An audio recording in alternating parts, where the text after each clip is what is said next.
আসসালামু আলাইকুম রহমতুল্লাহি তাআলা ওয়া বারাকাতুহু। মুসলমান বাবাজিরা, প্রিয় দেশবাসী, আমরা সকলেই লকডাউনের মধ্যে নিজ নিজ ঘরের মধ্যে আবদ্ধ। ইতিমধ্যে আমরা উপস্থিত হয়েছি আজ পবিত্র শাবান মাসের 29 তারিখ এবং জুম্মার দিন। আজকে এই লকডাউনের মধ্যে জুম্মার নামাজ সম্পর্কে কিছু দু একটা কথা আমি আপনাদের সম্মুখে আলোচনা করব। জুম্মার নামাজ এই লকডাউনের মধ্যে মসজিদে গিয়ে পড়বেন, নাকি বাড়িতে কিংবা কলকারখানার ছাদে কিংবা কোনো ফ্যাক্টরিতে যদি গুটি সংখ্যক মানুষ, যে ব্যক্তি জ্ঞানী, তার দ্বারা যদি নামাজটা আদায় করে নেন, তাহলে কি নামাজ জায়েজ হবে, আদায় হয়ে যাবে? সেই সম্পর্কে কিছু দু একটা কথা আমি আপনার সম্মুখে আলোচনা করছি। প্রথমেই আমি আলোচনা করি জুম্মার নামাজের গুরুত্ব সম্পর্কে। যেহেতু পবিত্র কোরআনের মধ্যে আল্লাহ রাব্বুল আলামিন বলেছেন, পবিত্র কোরআনের 28 নম্বর পারা, সূরার নাম সূরা জুমা, আয়াত নম্বর হলো 9 আল কোরআন। আল্লাহ পাক বললেন, ইয়া আইয়ুহাল্লাযীনা আমানু ইযা নুদিয়া লিস-সালাতি মিন ইয়াউমিল জুমআতি ফাসআউ ইলা যিকরিল্লাহ।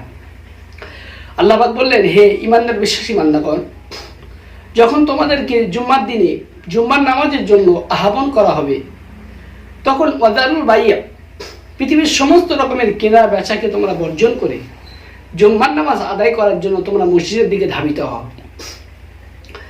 আর যদি তোমরা জানতে, ইন কুনতুম তা'লামুন, যদি তোমরা জানতে যে নামাজের মধ্যে কি তোমাদের জন্য কল্যাণ রয়েছে, কি ভালো জিনিস রয়েছে, তাহলে তোমরা দ্রুত অগ্রসর হতে নামাজের জন্য। হাদিস কোরআন থেকে আমরা এটা জানতে পারি যে জুম্মার নামাজের গুরুত্ব এই আয়াত দ্বারা সাবিত হয় যে অনেক বেশি। হাদিস শরীফের মধ্যে বিশ্বনবী সাল্লাল্লাহু আলাইহি ওয়াসাল্লাম বলেছেন, মান তারাকা সালাতাল জুমাতি সালাসা মাররাতিন বিগাইরি দারুরাতিন তাবা আল্লাহু আলা কলবি।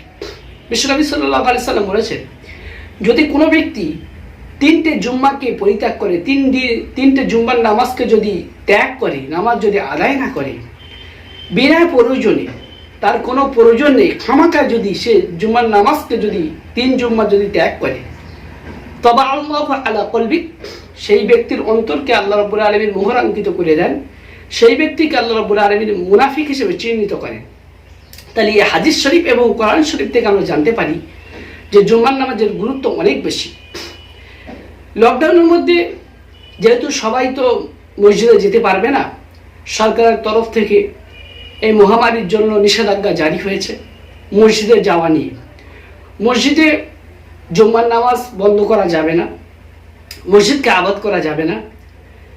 2-5-7 জন গুটি সংখ্যক মানুষকে নিয়ে ইমাম সাহেব জুম্মার নামাজ মসজিদে চালু রাখবে। বাকি সংখ্যক মানুষ কোথায় নামাজ আদায় করবে? তারা যদি কোনো কলকারখানার ছাদে কিংবা বাড়ির ছাদে, শহর অঞ্চলে যদি কিছু গুটি সংখ্যক মানুষ একত্রিত হয়ে কোনো জাননেওয়ালা ব্যক্তির মাধ্যমে খুতবা প্রদানের মাধ্যমে যদি নামাজ আদায় করে জুম্মার নামাজ, তাহলে জুম্মার নামাজ জায়েজ হয়ে যাবে, জুম্মার নামাজ আদায় হয়ে যাবে। আর অনেকে মনে করছেন যে যদি আমি ওই লোক সমাগমে যাই, তাহলে অন্য ব্যক্তির দ্বারাই আমি করোনা আক্রান্ত হতে পারি, কিংবা আমি নিজেই করোনা আক্রান্ত রোগী, আমার দ্বারা অন্য কেউ আক্রান্ত হতে পারে। এই রকম অবস্থায় সে বাড়িতে জুম্মার নামাজের পরিবর্তে জোহরের নামাজটা আদায় করে নিয়ে নেবে। তবে জুম্মার নামাজের যে গুরুত্ব, যে মর্যাদা, সেই মর্যাদা আদায় হবে না। জুম্মার নামাজ কয়েকটা ব্যক্তির জন্য ফরজ করা হয়েছে। 1 নম্বর হলো আল হুরু, স্বাধীন ব্যক্তির জন্য জুম্মার নামাজকে ফরজ করা হয়েছে। 2 নম্বর হলো আল মুজাক্কির, পুরুষ মানুষের জন্য জুম্মার নামাজ ফরজ করা হয়েছে। যে ব্যক্তি মহিলা, সেই মহিলা মানুষের জন্য জুম্মার নামাজ ফরজ নয়। 3 নম্বর হলো সুস্থ মস্তিষ্ক সম্পন্ন ব্যক্তির জন্য জুম্মার নামাজ ফরজ করা হয়েছে।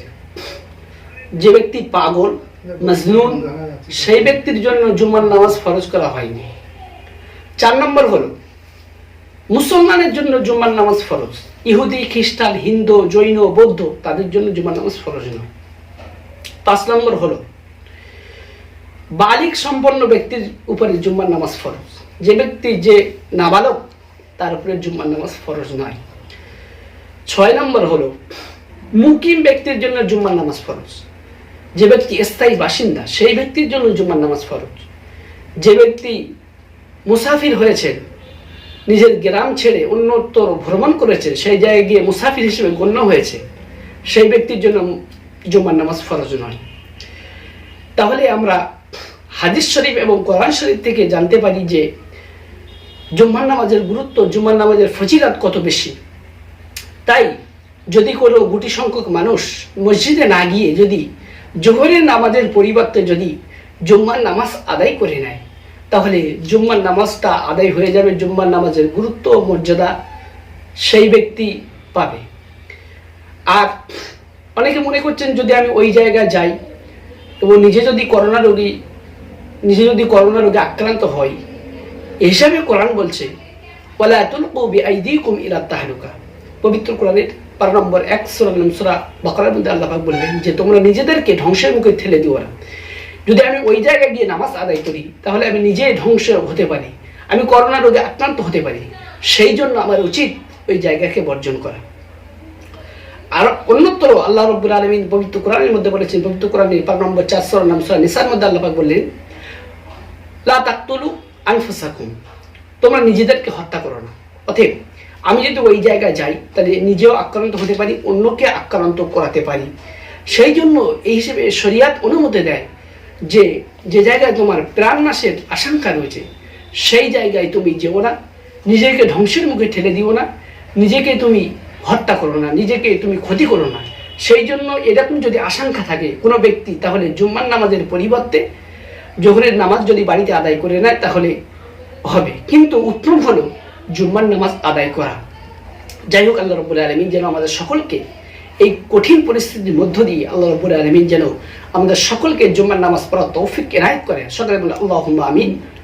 ওয়া মা তৌফিকি ইল্লা বিল্লাহ। আসসালামু আলাইকুম ওয়া রাহমাতুল্লাহি তাআলা ওয়া বারাকাতুহু।